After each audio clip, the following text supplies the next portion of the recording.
حضرت مولا علی شیر خدا نے فرمایا تھا قرآن پاک کبھی پرانا نہیں ہوگا، جب بھی پڑھو گے نیا مزہ ہی آئے گا، نیا سرور ہی آئے گا، نئی کیفی۔ بڑے بڑے کٹر کافر قرآن پاک سنتے تھے نا۔ ایک دن عتبہ کہنے لگا ابو جہل سے اور دیگر لوگوں سے کہ بڑی ہو گئی لڑائی، بڑی ہو گئی بحث، اس طرح کرتا ہوں میں جا کے نہ تو محمد ابن عبداللہ صلی اللہ علیہ وسلم میں جا کے بات کرتا ہوں حضور سے۔ عتبہ آ گیا، کہنے لگا میں مذاکرات کرتا ہوں۔ سب نے کہا چل تو سیانہ آدمی ہے، سمجھدار ہے، چلا جا۔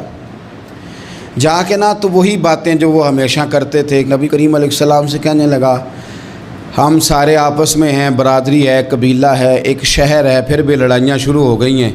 جو آپ کا کلمہ پڑھتے ہیں وہ الگ ہو گئے، جو ہمارے معاذ اللہ طریقے پہ ہیں وہ الگ ہیں، تو کوئی بات چیت نہ کر لیں بیٹھ کے۔ تو حضور نے فرمایا کرو نا۔ کہنے لگا اگر آپ سرداری چاہتے ہیں تو ہم دیتے ہیں، اور اگر آپ مال و دولت چاہتے ہیں تو معاذ اللہ ہم دیتے ہیں، جو آپ کہتے ہیں ہم کرتے ہیں۔ کسی طرح کا بھی آپ کا مطالبہ ہے تو ہم پورا کرنے کو تیار ہیں، تو آپ بتا دیں ہم وہ کر دیتے ہیں۔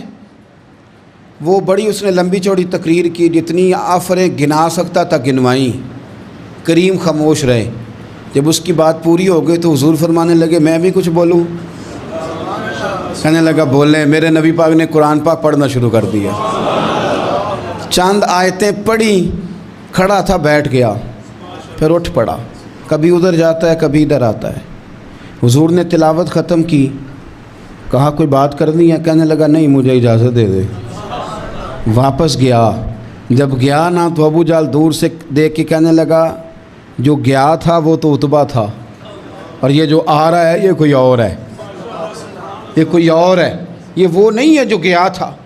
واپس آیا تو کہا کیا طے ہوا؟ کہنے لگا یار طے کیا کرنا ہے، میں نے شاعر بھی دیکھے، کاہن بھی دیکھے، جادوگر بھی دیکھے، میں نے زمانہ گھوما ہے، پر جو قرآن وہ پڑھتے ہیں وہ بندے کا کلام نہیں، وہ رب کریم کا ہی کلام ہے۔